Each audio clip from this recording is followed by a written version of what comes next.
Attention. Before the meeting begins, we ask everyone at this time, please silence your cell phones. The Fort Bend ISD Board of Trustees meeting is an open meeting for the public to observe the board conducting district business. Therefore, patrons may only address the board during the designated audience item section on the agenda. If you have printed materials you want to give to the board members, you must provide them to Board Secretary Gary Roser or to me, and we will provide them to the board. We also ask that members of the audience be respectful of others and remain quiet during the meeting so everyone is able to hear the proceedings. Thank you. Thank you, officer. The time is 6:01 p.m. and this meeting is hereby called to order. We have the presence of a quorum and the meeting has been duly called and notice of the meeting has been posted for the time and manner required by law.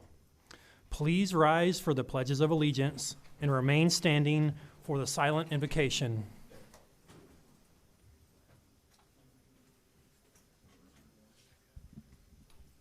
I pledge allegiance to the flag of the United States of America and to the republic for which it stands, one nation, under God, indivisible, with liberty and justice for all. Honor the Texas flag. I pledge allegiance to thee, Texas, one state, under God, one and indivisible. Please remain standing for the silent invocation.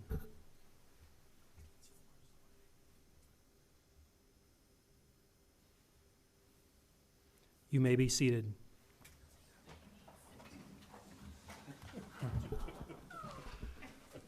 First on the agenda this evening will be our recognitions, Dr. Dupree.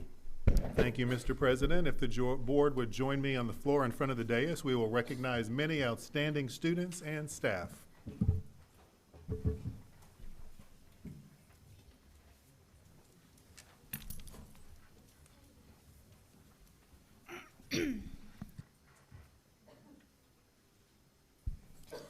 President Burdine, Dr. Dupree, members of the board. First, I would like to introduce our outstanding pledge leaders this evening. Could we please have Blake and Michaela Burdine please come forward to shake hands with the board?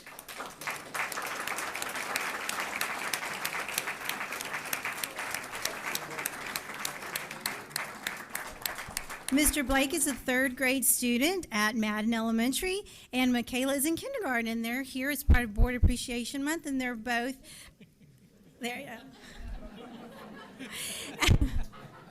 And they're the lovely children of Jason Burdine. Thank you guys so much.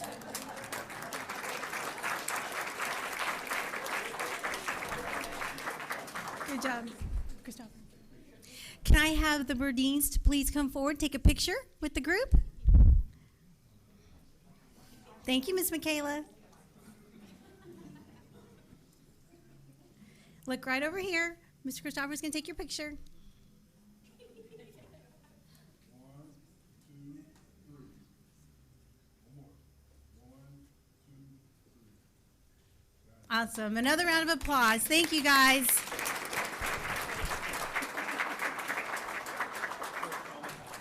Next, we have an outstanding group of students from Ridge Point High School. We have our girls volleyball team. If they can please come forward.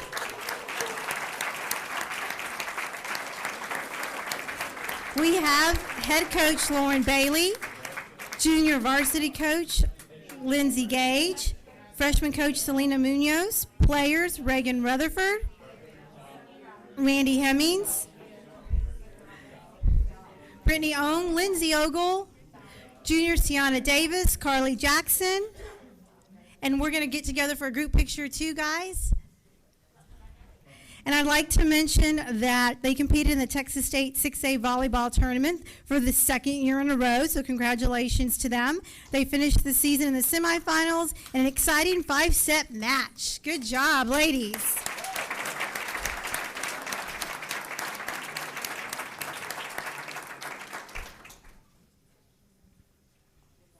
Awesome. Thank you so much. Ridge Point High School. Next, from James Bowie Middle School, I'd like to have Deborah Zubia, counselor, come forward. She was presented with the Walter Case Educator Excellence Award by the Anti-Defamation League for her involvement with No Place for Hate. So we appreciate her.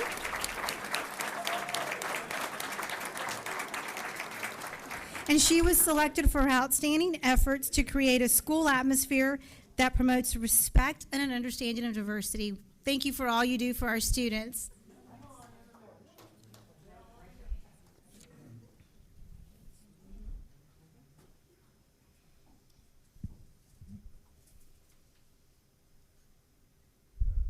Thank you so much. Another outstanding group of students, this time from Dulles High School. The FFA participated in the Cute Quiz Contest, which is part of the Leadership Development event.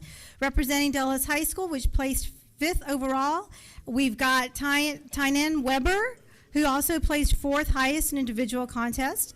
Abigail Wallace, Gom Goudet, and they were supported by their teacher, Bonnie Beard. Congratulations.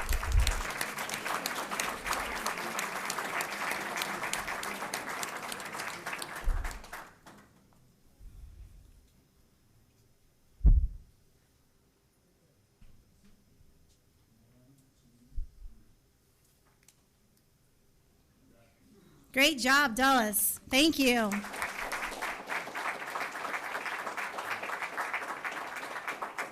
Now, for the second year in a row, we have the Marshall High School football team. Woo!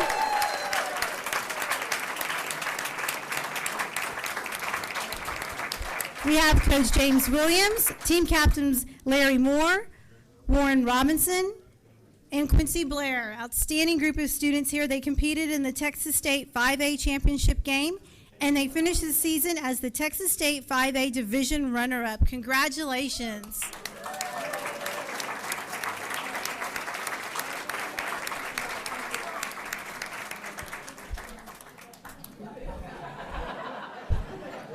We may need to adjust for the photo. Find your window. Grail, yeah.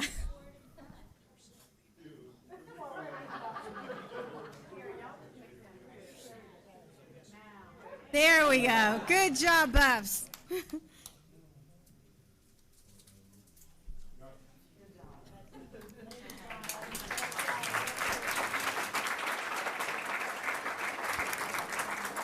Now, before I turn it over to Dr.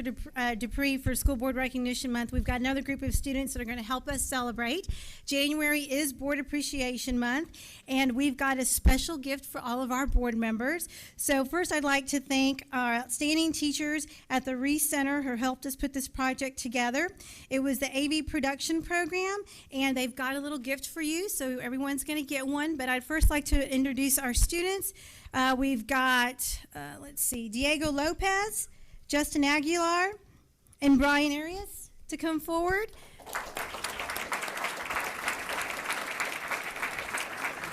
They're supported by their teachers, Ms. Joey Lang. We've got our instructional coach, Ms. Carlisle here, and Mr. Kenzora. And everyone's going to get a book. It's called the FPISD's Profile of a Graduate Captured. So if you flip through the pages, you will see our Profile of a Graduate come to life. And these students did an outstanding job. This is a token of our thanks and a great way to highlight what the Profile of a Graduate looks like. So I hope you cherish these books. They're very, very awesome. Special thanks also to Balfour Yearbooks, Ryan Allman. They printed the books for us.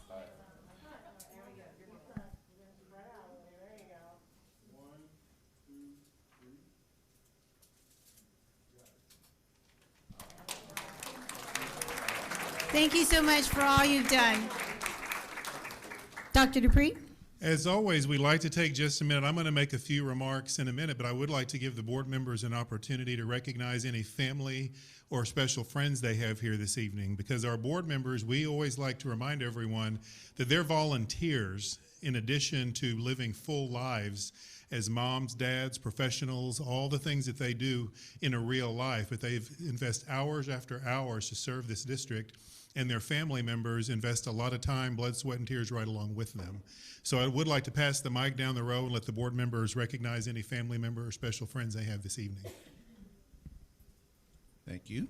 I'd like to recognize my lovely wife, Joan.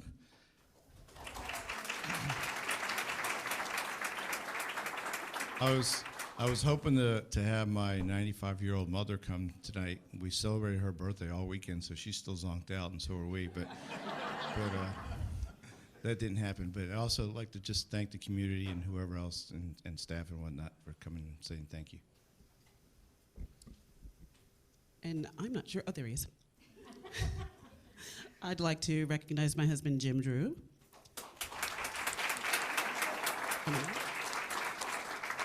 And then also my fellow sorority member back there.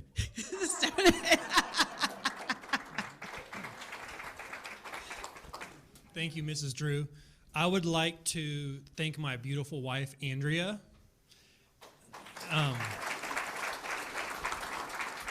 My son, Blake, and my daughter, Michaela. Thank you very much for your support. I know it's not always easy, but we have the opportunity to benefit thousands and even millions of kids as we are able to lead in this state. So thank you for the sacrifice. We appreciate you.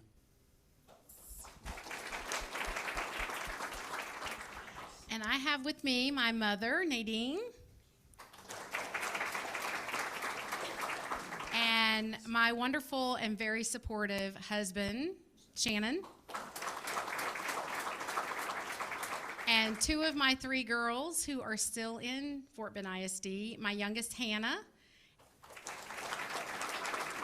and my middle daughter, Sarah.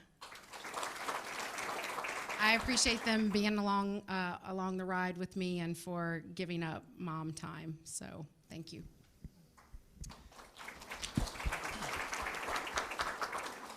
Tonight I went to pick up my son, but he didn't answer the phone. So whoever's out there to pick him up, he needs a ride.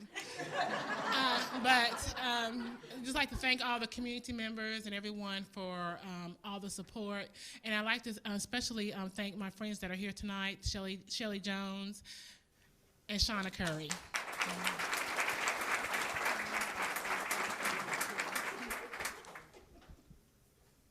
I'd like to introduce my husband, David, who's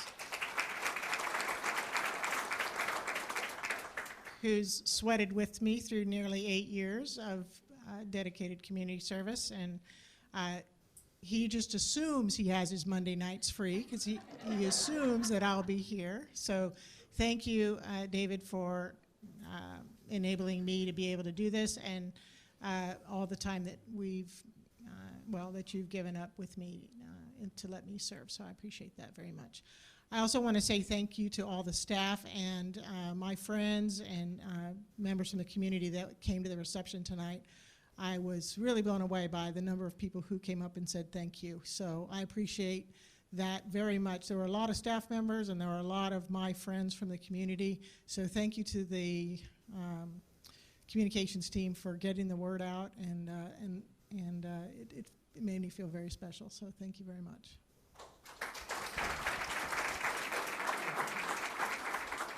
Well, I would like to thank my son Douglas for being here tonight. He's representing the rest of the family, and he recently gave up flying tonight to come here. He got his private pilot's license, and he's offered to take me up, but I said get a little more practice in. But anyway, thanks for coming, Douglas. I appreciate it, and I would like to echo Mrs. Tossans and Mrs. James and all of my fellow trustees for the gracious reception that you provided to us, and ditto everything you said, Grell. Thank you. Thank you, Jim. And I just got a few remarks. You know, it is, we often say it's a cliche kind of that thank you they're really just words. And this is a formal time every year that we do appreciate the board formally. We have the reception, we give you gifts and those kinds of things. But truly, it comes down to every single day working with you as superintendent.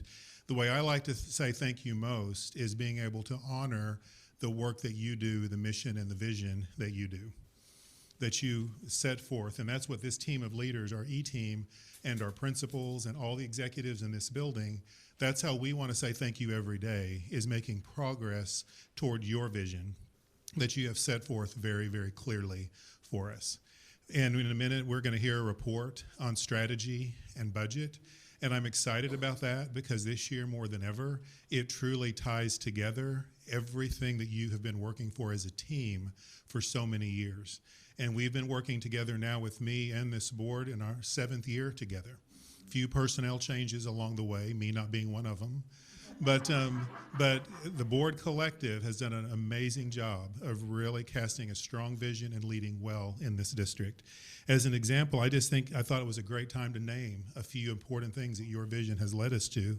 And first of all, we just opened the doors to Malala Elementary 2 weeks ago. Students, parents, staff are exceptionally happy with our 51st elementary that is open according to our brand new educational specifications. It's a remarkable new school and sets a new benchmark in Fort Bend ISD. On a related note, the board has approved and taken action. We're in the process of procuring sites for elementary 52, elementary 54, middle school 16, and high school 12. And all of those schools are also in the design phase. I'm going to especially point out as new information that just last week we executed and are now moving toward closing of the site for elementary 53 in Riverstone, which is a very exciting time for that community. And I'm proud that we've been able to work very hard to avoid having to take the property. We have been able to negotiate a purchase on that property, and we're ready to move forward, and we're going to be communicating much more detail about that in the very near future. Of course, as your gift in your hand, I'm excited about our students at the new James Reese Career and Technical Center. Produced that for you. That school has been open since August. Lots of enthusiasm among the staff and the students at that school. To that same end, we're providing more and more innovative choice in our schools. The early college high school at Marshall, the P-Tech programs at Hightower and Willow Ridge are open and thriving, and we're going to talk a little bit tonight about expanding those into year 2 next year. So that's a major step forward for students in Fort Bend ISD, as well as the expansion of our pre-K program and the open and planned expansion of the Early Literacy Center and Early Intervention Academies. All of these things, the theme you're noticing and everything I'm talking about is what's in the best interest of children. And finally, something that's I'm very proud of as well is just this month, we opened the doors on our 8 mental health centers that we've been talking about for months. I actually got to visit one last week at McAuliffe. It's an exciting environment. Students are beginning to be referred. Their parents are contacting to schedule their appointments to really help bring to fruition our focus on trauma-informed care, addressing the need of the whole child in every way possible. And on that same note, everything we do is focused on the whole child through the profile of a graduate. Another thing that I just think I have to mention, because it's such a topic in the media and in our community, I just have to note that for the first time in 5 years, the district did not trigger any TEA discipline data validation that would prompt potential monitoring due to the DAEP placements for African American students. This is a huge step forward. Yes, and it means our teachers, it means our staff, people in this building are working hard, and we're continuing to monitor that data and really have the right mindset around that data. It's not about managing numbers, it's about taking care of our kids and providing all the things I've talked about, like the counseling and restorative practices in all of our schools.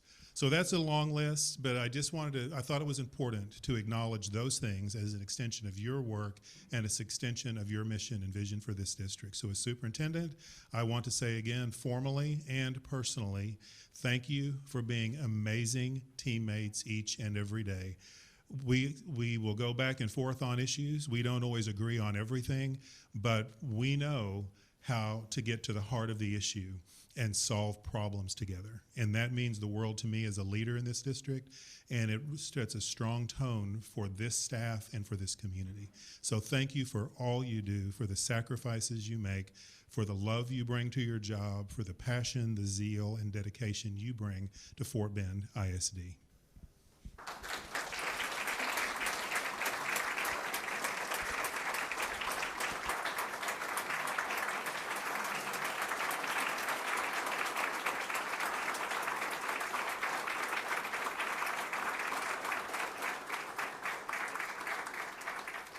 And that concludes our recognition. Yeah, you're free.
Thank you. Love you. Thank you for coming. See you, big girl. Yeah, get some hug. Good to see you.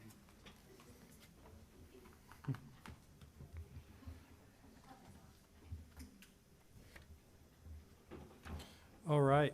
Next on our agenda is our information item, the strategic and budgetary outlook for 2020-2021 school year. Dr. Dupree. Oh. Do we have any speakers? Yes. We had Rodrigo carry on at some point, but I suppose he's not here. Okay, here. Sorry about that. Yeah, he did. I got it earlier today. Thank you, sir. Please step up to the microphone. You'll have 3 minutes to speak. Mr. Rosenthal will let you know when you have 30 seconds left. Start whenever you're ready. Okay, my name is Rodrigo Carrion, a Fort Bend resident for a long time and been coming, and surprisingly, y'all making it more difficult for people come and sign and speak up by having them register 30 minutes before the meeting instead of 15 minutes from behind, and not including the fax number like in the past. Why are you making it so more difficult? You don't want to serve the people, or you fear the people speaking up? Like I come to speak up right now because of the buses of last month. I don't see no small buses for handicapped students. Here we have a child handicapped on wheelchairs and being dropped on a dangerous road, Tremel, Fresno, that don't have no sidewalks for him to walk, not even for him to walk or ride on his wheelchair. What kind of leadership is that? That's not any good. And plus, I emailed information and all that, and what the family tells me, oh, they're making it worse now. Now I gotta go take them in the morning and pick them up in the afternoon after school on Tremel, Fresno. That's more dangerous. They were picking up in the morning, but yesterday they called in and told the parents that that they got mad and no longer going to pick them up at home. They were picking up at home in the morning, but not in the evening, in the afternoon. So no, we got to help these students to get the job done and get home safely. Our rural area of Fresno does not have sidewalks like other communities. So this is a very important issue that make sure we get the right buses. And plus our buses, why are they dark? Our students need light. That's vitamin D. The majority of students don't even go outside right now these days. They need some light, vitamin D from sun. And people can see what's on the bus, like me. I don't see what kind of people, 2 people are on the buses, 2 adults, 2 staff members, but how do I know? I can't find out. And why? Because I'm seeing the bus driver come and pick up and bring down the child from the outside and somebody from the inside. That makes who's watching the steering wheel. That's pretty dangerous and sad to be letting go of the steering wheel, and anybody can just take over and put everybody in danger. Who's watching the traffic?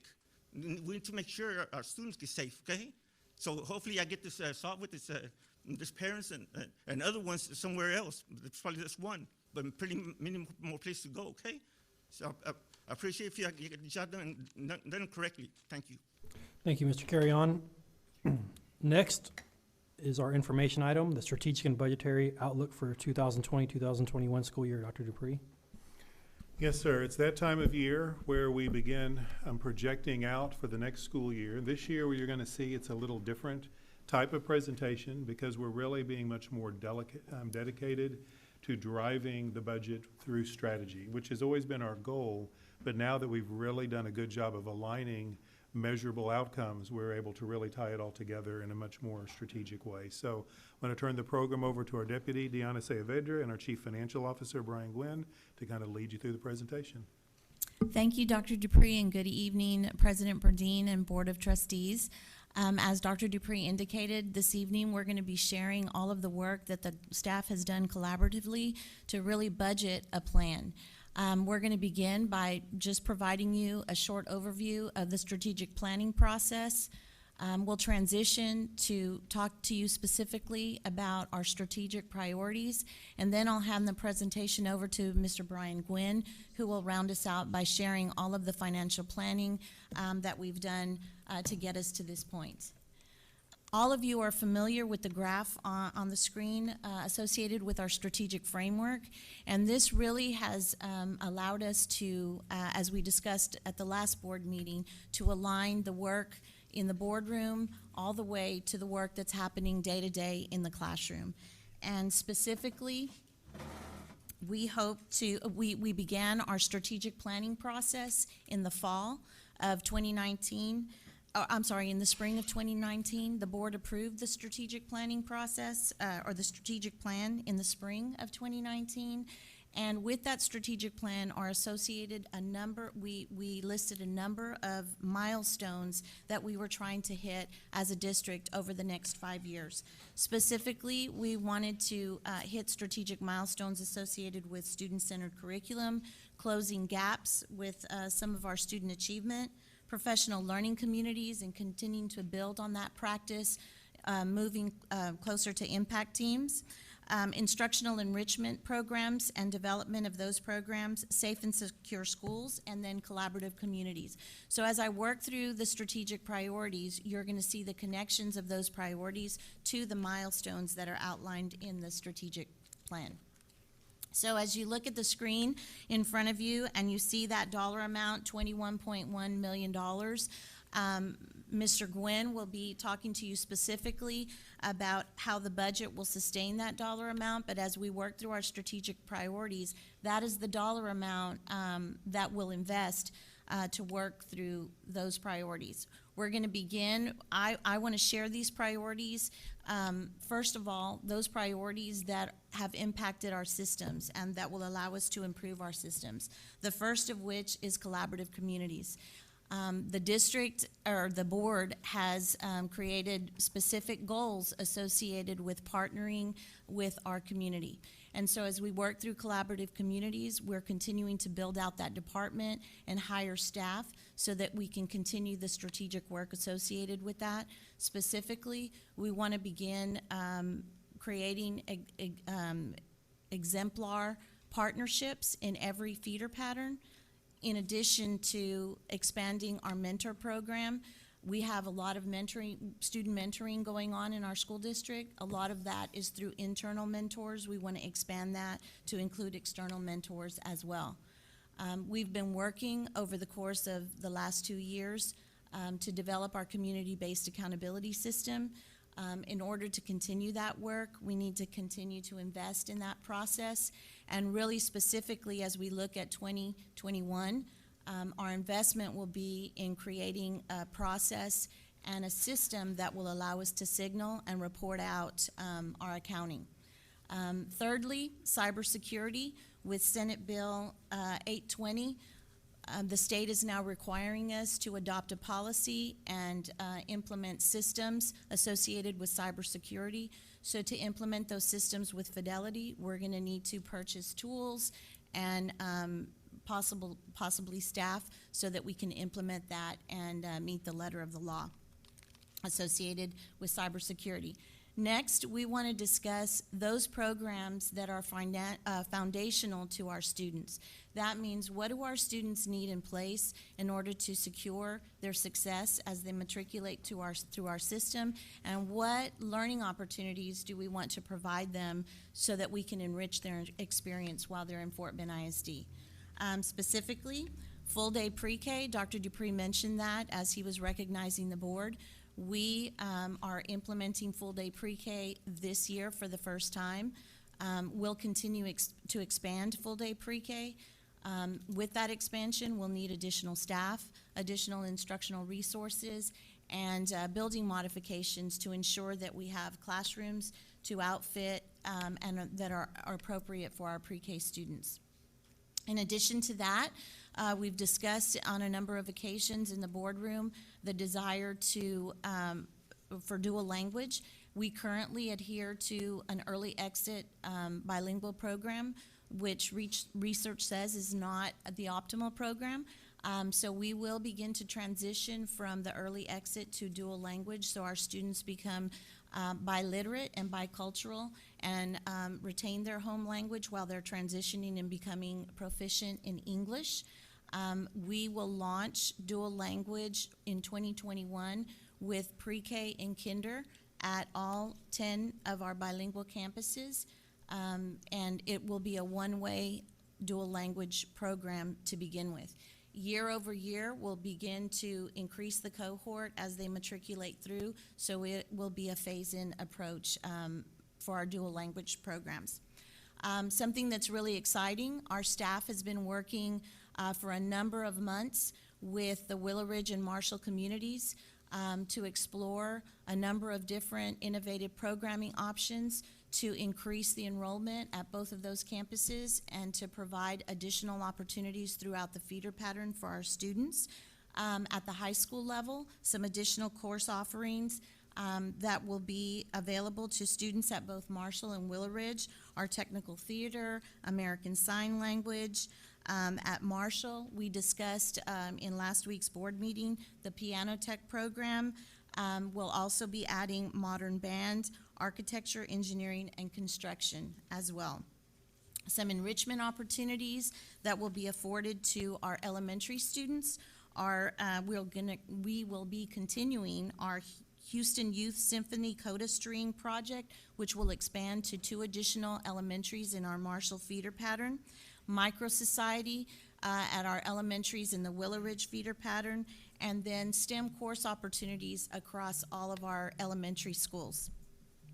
With respect to community engagement, the communities of both the Willow Ridge and Marshall feeder patterns felt like it was important for the PTOs to begin to collaborate across both feeder patterns, again, so that there were discussions about student needs and so that we could make sure that we weren't duplicating efforts across feeder patterns. So that is an initiative to create additional partnerships.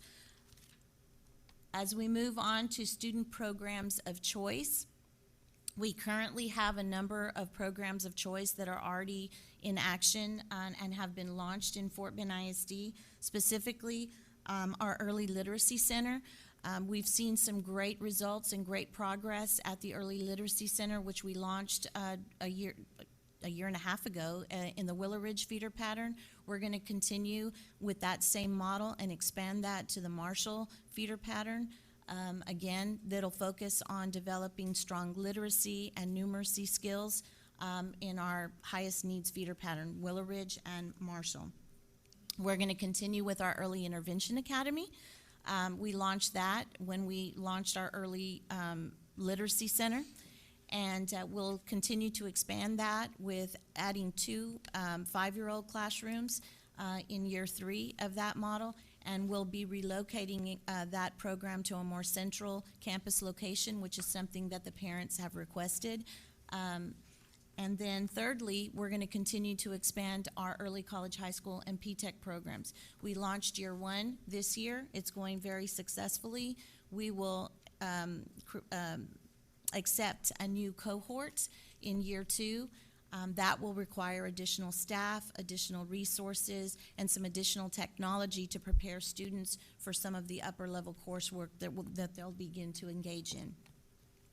Lastly, we want to think about programs that truly support our students and our staff.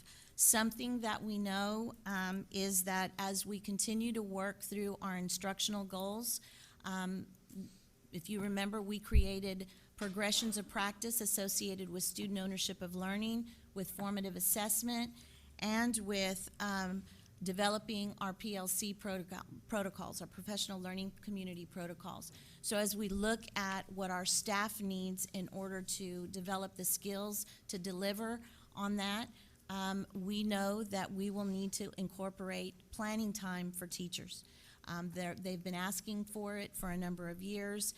Some of the preliminary results of our instructional audit with Gibson also indicate that with additional planning time, we can be much more successful in leveraging the initiatives that we're working on associated with instruction. So with our, at the elementary level, our plan is to create master schedules and provide the staff for teachers to have 90 minutes of planning time per week where they can come together in a PLC and really develop and plan lessons that support student ownership and the formative assessment that we're looking for. The dollar amount will also serve to assist with increasing fine arts opportunities for students, increasing opportunities for the STEM out class, ensuring that we meet all of the compliance minutes associated with physical education across all of our elementaries, and also improve our library program so that we are much closer to meeting the library standards set forth by the state. For secondary, we're going to continue to, we want to explore the opportunities at the secondary level by piloting at a number of secondary campuses at the high school and the middle school level. We'll also provide staff in critical content areas at the high school level and middle school level to increase the amount of time that teachers have available for them to plan. Lastly, something that is an unfunded mandate that's coming to us from the state via House Bill 3 is the Reading Academies. What the state is requiring of us associated with the Reading Academies is that all kinder through third grade teachers and campus leaders be trained in how to explicitly teach reading by the year 2022.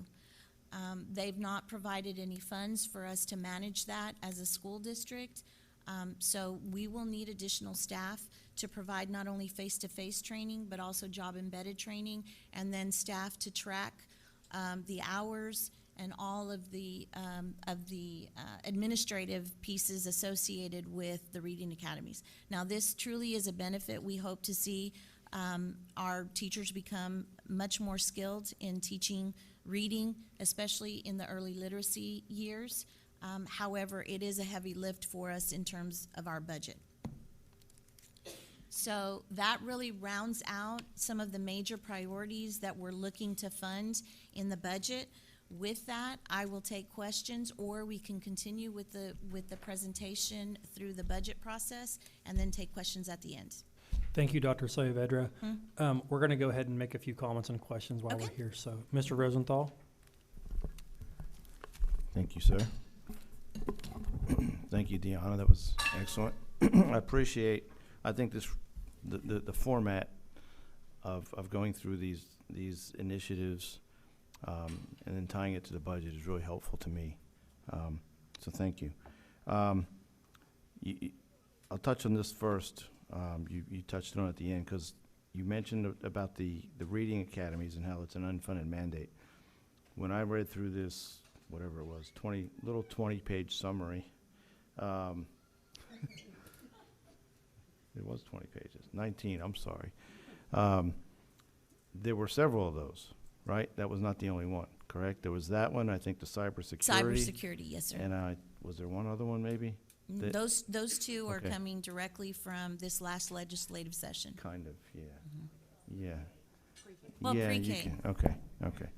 They allotted something for it, but it's, yeah, okay, yeah. Okay, so I wanted to just make sure that, people heard that, so.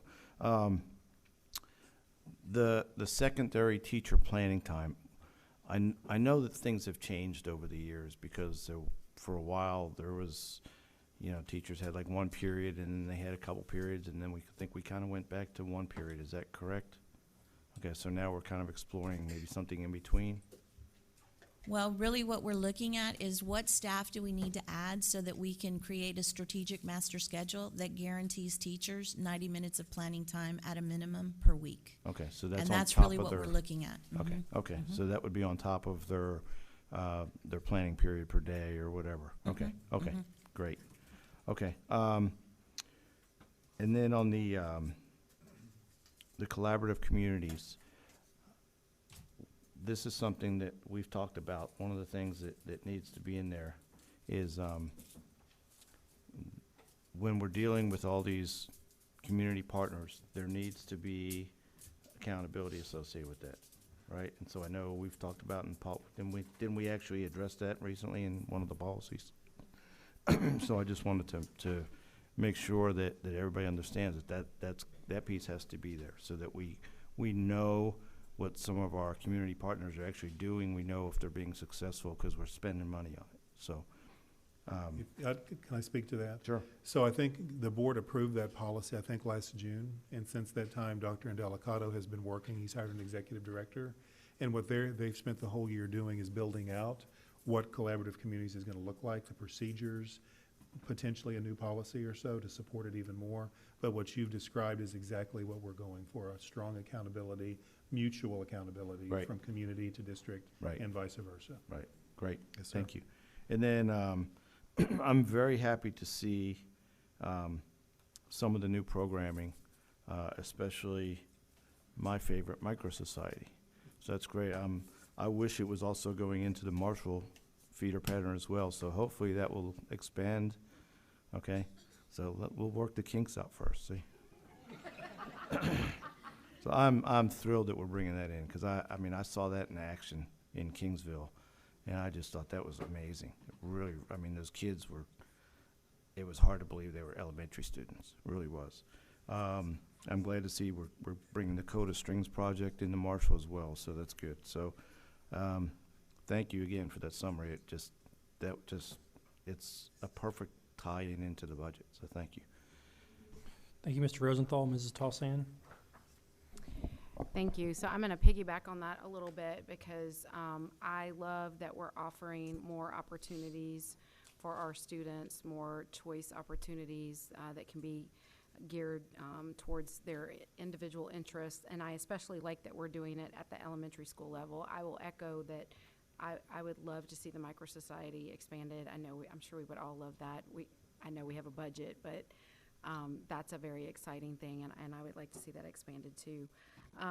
I especially like that we're expanding our fine arts opportunities at the elementary level.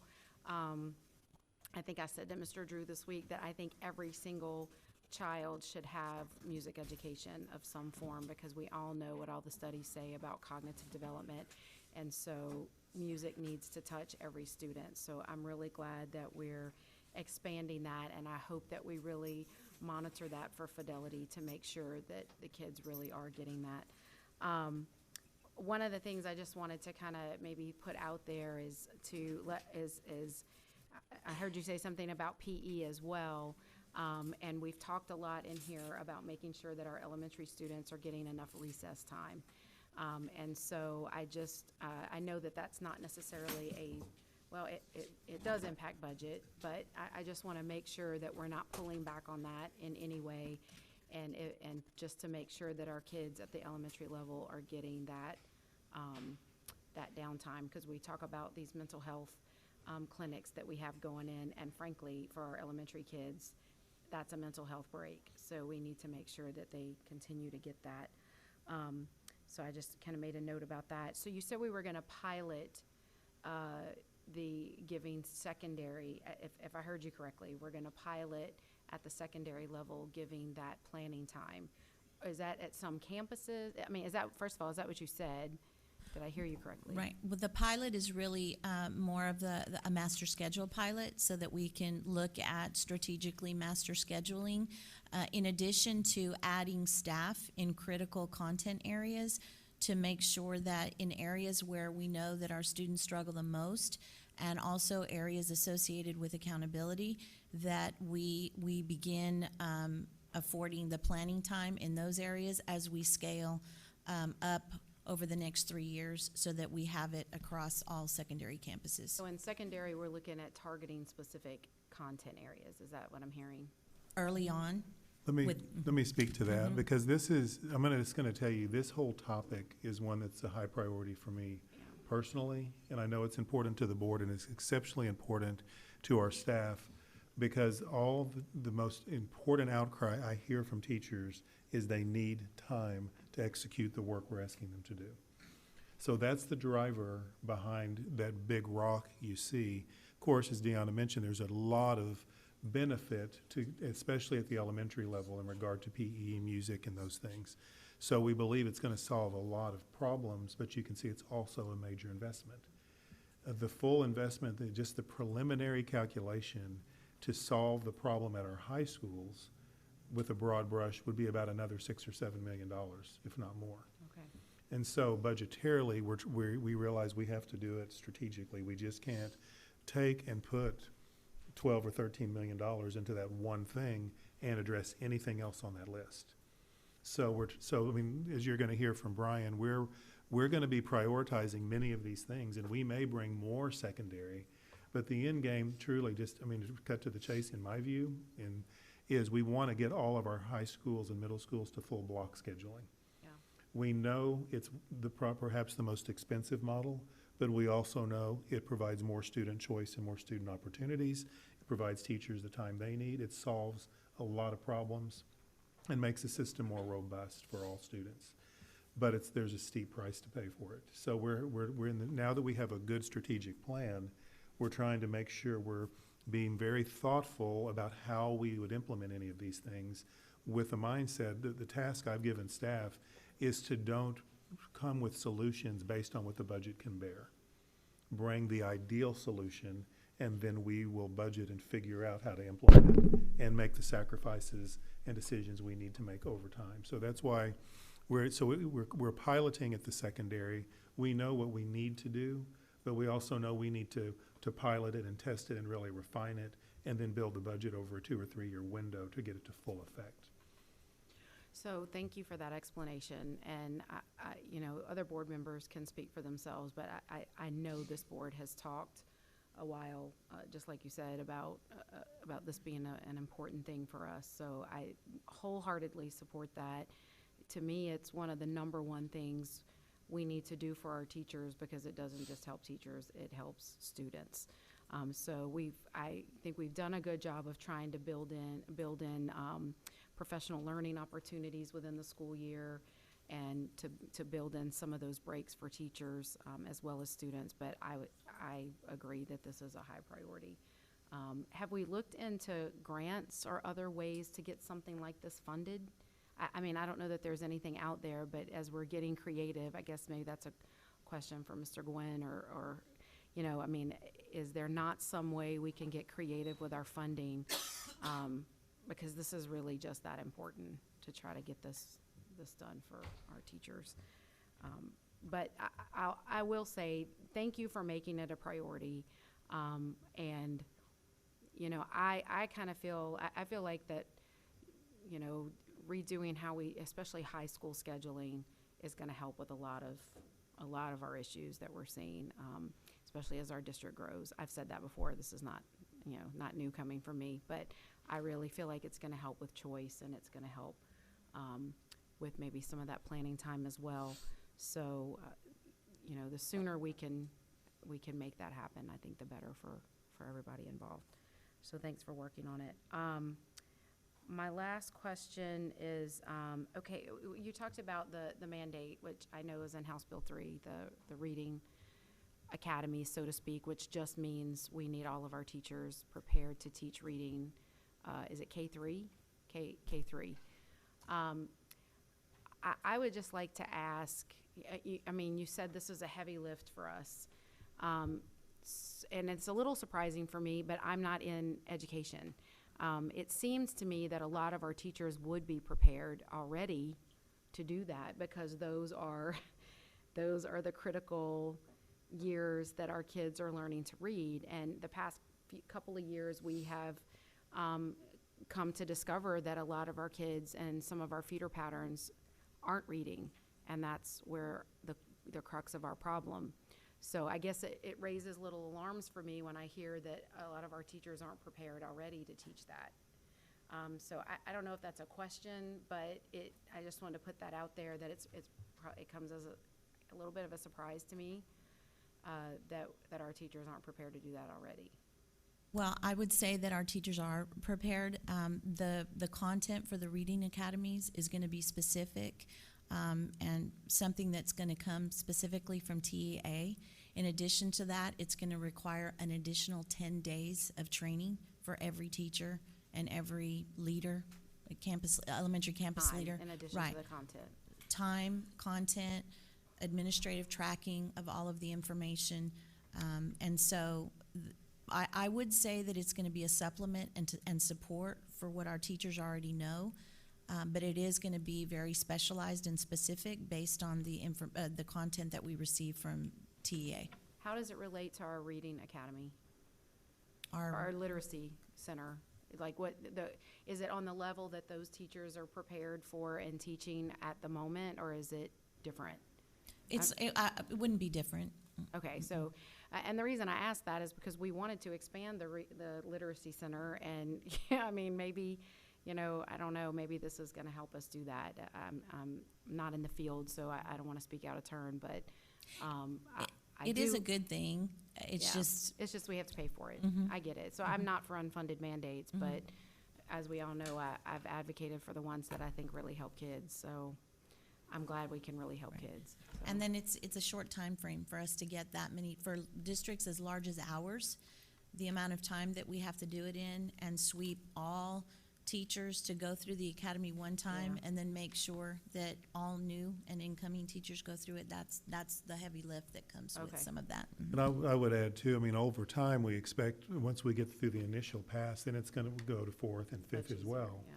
But the other thing I would add, since you asked about our teachers, we've got, I would say the vast majority of our teachers are well-prepared.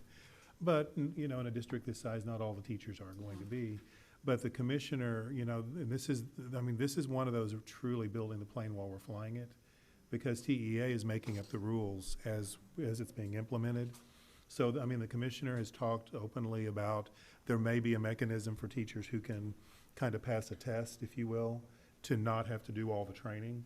Others can do all the training, and it's gonna come down to the district being able, we're gonna decide what our options are gonna be.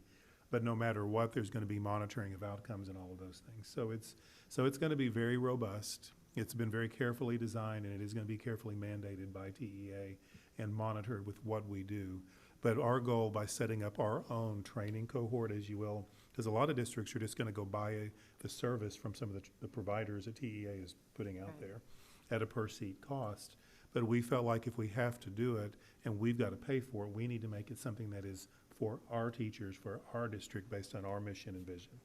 So I think it's going to be a good program that's going to align, and really it is going to strengthen us over time. But it's just like Deanna said, the time frame and kind of the force to do it now with your own money kind of thing makes it very challenging. Well, so thank you for that.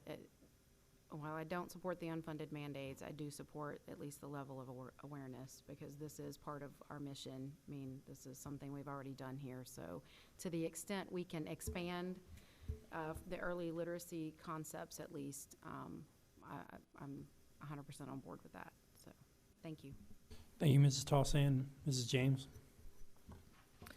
Thank you, Mr. Radine. So I'd like to echo some of the things that Mrs. Towson was just talking about in terms of the reading academies. It sounds as if there's, you know, basically this is a huge training piece. And so then my mind goes to, well, what is it that we need to know? There's like got to be a pre-assessment to know what is it that the teachers need to know, because that's how we focus our money correctly, you know, on the right things. Now, it's all mandated by TEA that everybody does all 10 steps. That doesn't seem very efficient, and I'll be happy to carry that message to Austin when the time comes, because that's an inefficiency in the use of our resources that are very limited. So anyway, that would be my response to that.